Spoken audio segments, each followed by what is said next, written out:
Welcome to the series Critical Thinking Skills in Science. This is Chapter 4, Building Our Own Philosophy or Worldview System. This is session number 1 out of 10, so we've got a ways to go. We're Tim and Holly Nyquist, and if you would like to communicate with us, you're able to through the email address there or through the webpage through culturalworldvieworigins.net. What we're doing in this series is putting together our own philosophy worldview. We're making our own choices. We're putting together a system that will produce our own models. Models of science, models of whatever, politics, any model that we need to choose from is a model that we're going to be able to generate from our own worldview philosophy. Instead of just choosing models that are out there, choosing models that are offered to us that may not correspond to our personal belief system, our personal worldview. That's why it's so important to be able to develop intentionally our own worldview and philosophy so that we can discern and separate between the different belief systems, different models that are being proposed out in the world around us. So this is my personal biblical worldview philosophy. And that is my personal one, because I am putting a biblical parameter on it, in that is the content, in that my source, a reliable source of reliable knowledge is biblical. But it takes a lot more than that to make something biblical. We have to go all the way back to the original context to understand the transmission of the original content. What did the author intend it to mean, and what did the hearers that received it, how did they receive it? What did it mean to them? When we're a Western world and we're reading a non-Western content, we can interpret it according to our biases and our perspective, which may not be the same as what it was originally intended for. But the importance of developing our own worldview and philosophy is all around us, in that there is so much information and so many models to choose from that a lot of times we just choose something that sounds good, sounds exciting, sounds new, but it may not be something that reflects what would have been our personal values. What about science? We're in a series of critical thinking skills in science. So what does a worldview and our own personal philosophy have to do with science? Well, this quote is by Richard Dawkins. And he says, "I want to persuade the reader not just that the Darwinian worldview happens to be true, but that it is the only known theory that could in principle solve the mystery of our existence." So Richard Dawkins, biologist, is promoting in his book, The Blind Watchmaker, the Darwinian worldview. And why would that be important?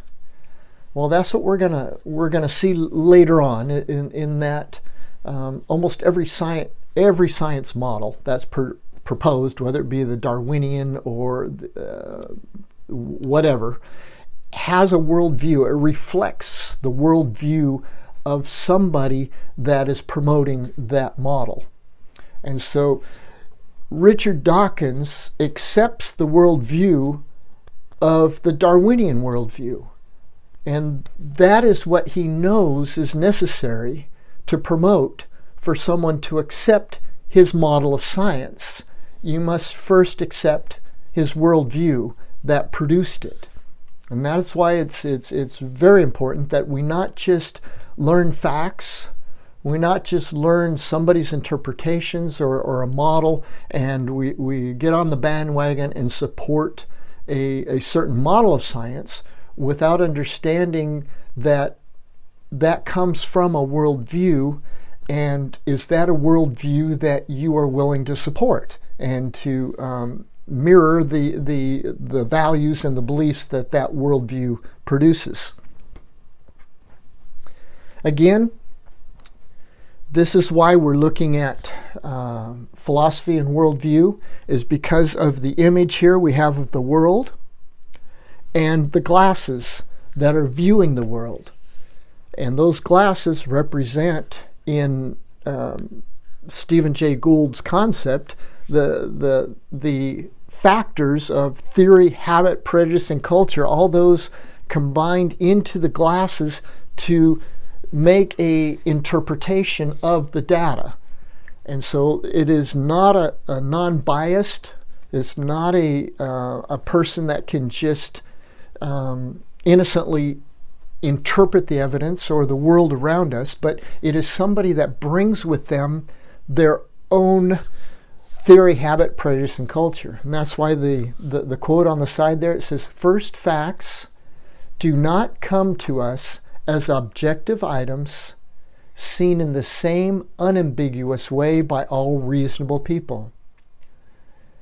Theory, habit, prejudice, and culture all influence the facts we choose to observe and the way in which we perceive them."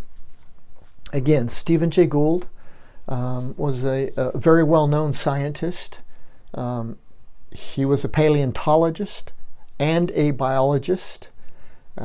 He was involved in very vocally supporting evolutionary science, but he had a different perspective.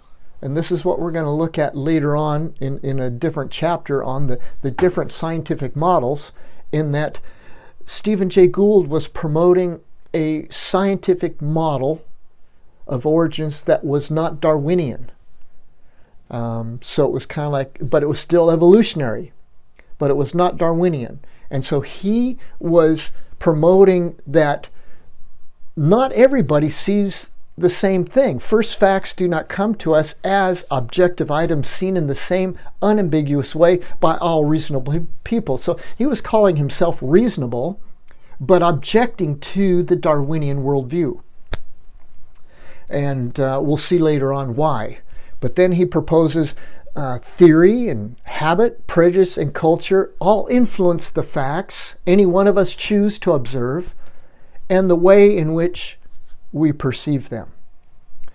So this is the quote that we're following, which I am using to justify my personal theory, habit, prejudice, and culture. If Stephen Jay Gould was using it to defend his own personal theory, his own personal model of science, which was not Darwinian, then I can and should have the freedom to also take his theory, habit, prejudice, and culture and generate my own worldview and generate my own model of science. That's why it's important in this series that we are generating our own worldview, and we're generating our own philosophy to be able to justify it philosophically and say, no, this is what I stand for because of this, this, and this, and this. And that is what the purpose of this chapter is about. Again, here's a comparison of the three different sets, the Weltbild on this side versus and corresponding to the philosophy on the other side, with the four factors of Stephen Jay Gould just right in between. They're labeled the 1, 2, 3, and 4. So this is what we're going to do. We're going to start with 0. We're going to start with the culture. Then we're going to go up both sides, because really I kind of combine both worldview and philosophy, because philosophy gives more of a structure to follow, to hang things on, where worldview is a little more flexible and doesn't have a rigid structure. But philosophy does not take into consideration 2 points. It doesn't take into consideration culture. So I'm adding culture onto my philosophy. And then when we get to the top, we have axiology, which are values and ethics, and that's all true and right. But I am looking at Welt model, which is also a product, which is our modeling, and that's our model of science that we're going to arrive at. And that model that we propose is going to be justified by the whole underpinning of the house under it. So that's what we're going to do. Each one of you has the freedom to develop through this chapter your own personal theory, habit, prejudice, and culture. And therefore, as I went through a study program in South America in a Spanish university that was Marxist leaning, them knowing that I was a Christian and that I believed in creation, and yet I had to earn a degree from them. And they said, you can believe anything you want, and you can propose anything you want, as long as you can defend it, as long as you can justify it philosophically. And so that's why, and what I had to do personally. I was under a lot of duress, but that is why I am very focused on saying we need to develop our own philosophy, our own worldview, and be able to respond to the world. Because if we can do that and justify what we believe in, then we're okay. We are critical thinkers because we have justified academically what we actually believe in. And that is a part of critical thinking. Going back to the quote by Albert Wolters, Weltanschauung in the History of Ideas, since we are developing our belief system, and I'm going to, like I said, I'm merging two things to make it a system. I'm merging components of Weltbild and Welt model with philosophy. And then even my philosophy, I'm splitting up epistemology into two branches, into two components. But so what is your belief about how worldview even relates to philosophy? So what kind of system are you going to put together? Are you putting together a worldview? Is it going to include Weltbild and Welt model, or is it just Weltanschauung? Are you going to promote or develop a philosophy, a personal philosophy? But then if you do one or the other, how does the one relate to the other? How does worldview relate to philosophy? Number one is worldview repels it. They can't. They're different. They're opposites. They're opposing each other. Or two, worldview crowns philosophy. In other words, it's the highest expression of philosophy. Or three, worldview flanks philosophy. They parallel each other. Or four, worldview yields philosophy. So you start with a worldview, and then philosophy is the crown jewel on top of worldview. Or number five, worldview equals philosophy. So what is your take? What is your position as you understand it? In developing your own system, how do those two relate? Because that will influence what kind of system you put together and what do you call it and how do you defend it. So again, we're back to the house here, and we're looking at, okay, am I going to build according to the worldview, the Welt system, which is the Weltbild, the Weltanschauung and the Welt model? Or am I I can go, with Stephen Jay Gould's terms, with culture, or prejudice, theory and habit, or philosophy, which then starts on the bottom, epistemology, which is choosing our source of reliable knowledge. And then we go to metaphysics, and from the source of reliable knowledge, we answer the questions of metaphysics. And then we go into epistemology, again, promoting the methods used in our science. What are our methods in getting reliable information from our source? Then we have our logic, and logic differs according to what systems consider what is logical. And then we have our axiology, which is values and ethics.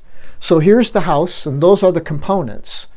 And what we're going to do is we're going to define our parameters so that we know what we can accept and what we can't, according to our belief system. So I'm going to start building, and you can accompany me, and this is going to be a long series, so there's going to be a lot of sessions, 10 sessions, but we're going to start out with the first ground zero. I am starting with ground zero. That's not a part of philosophy, but I feel that as Stephen Jay Gould, even though he is a secular scientist, he says culture is very important. And so that gives me the door to say, okay, what I'm going to do is I'm going to start with ground zero, the Weltbild of the Welt system, and I am going to use the culture, and I'm going to use all the facets of what impinges upon somebody in their context. What makes me believe the way I believe? What makes me see the world the way that I see it? What makes this group, this community, this family, this? And so all those pressures or all those influences are brought into under the subfloor, or would be the ground zero, the Weltbild, which is life experiences and the surrounding environment, and etc., the culture, beliefs. So what cultural tendency am I going to use? Well, going advanced, I know that my source of reliable knowledge, I want to make it biblical. But I understand that I have to understand the biblical source as the original authors did and intended. So that would have been the Hebrews, and the Hebrews are and were and are a very non-Western in their perspective. A non-Western meaning that they had a very high respect for outside authority, for outside sources. And so what they had a respect for is that they believed in God. They believed in revelation. They believed in and they submitted to that. So that is my beginning point, is that my cultural tendency I would identify as non-Western. Though I am a Westerner, so it would be, I need to be very careful in understanding the conflict or the tension between the cultures, and try to establish a base under the house that is non-Western and true to the source of reliable knowledge that I'm seeking, which would be biblical. This is number one, series number one. This is, we're building our own philosophy, chapter number 4, under critical thinking skills in science. We're Tim and Holly Nyquist. Thank you again for accompanying me, and hope to Hope you accompany me and continue with me for this journey of almost 10 sessions on building our own worldview philosophy. Thank you.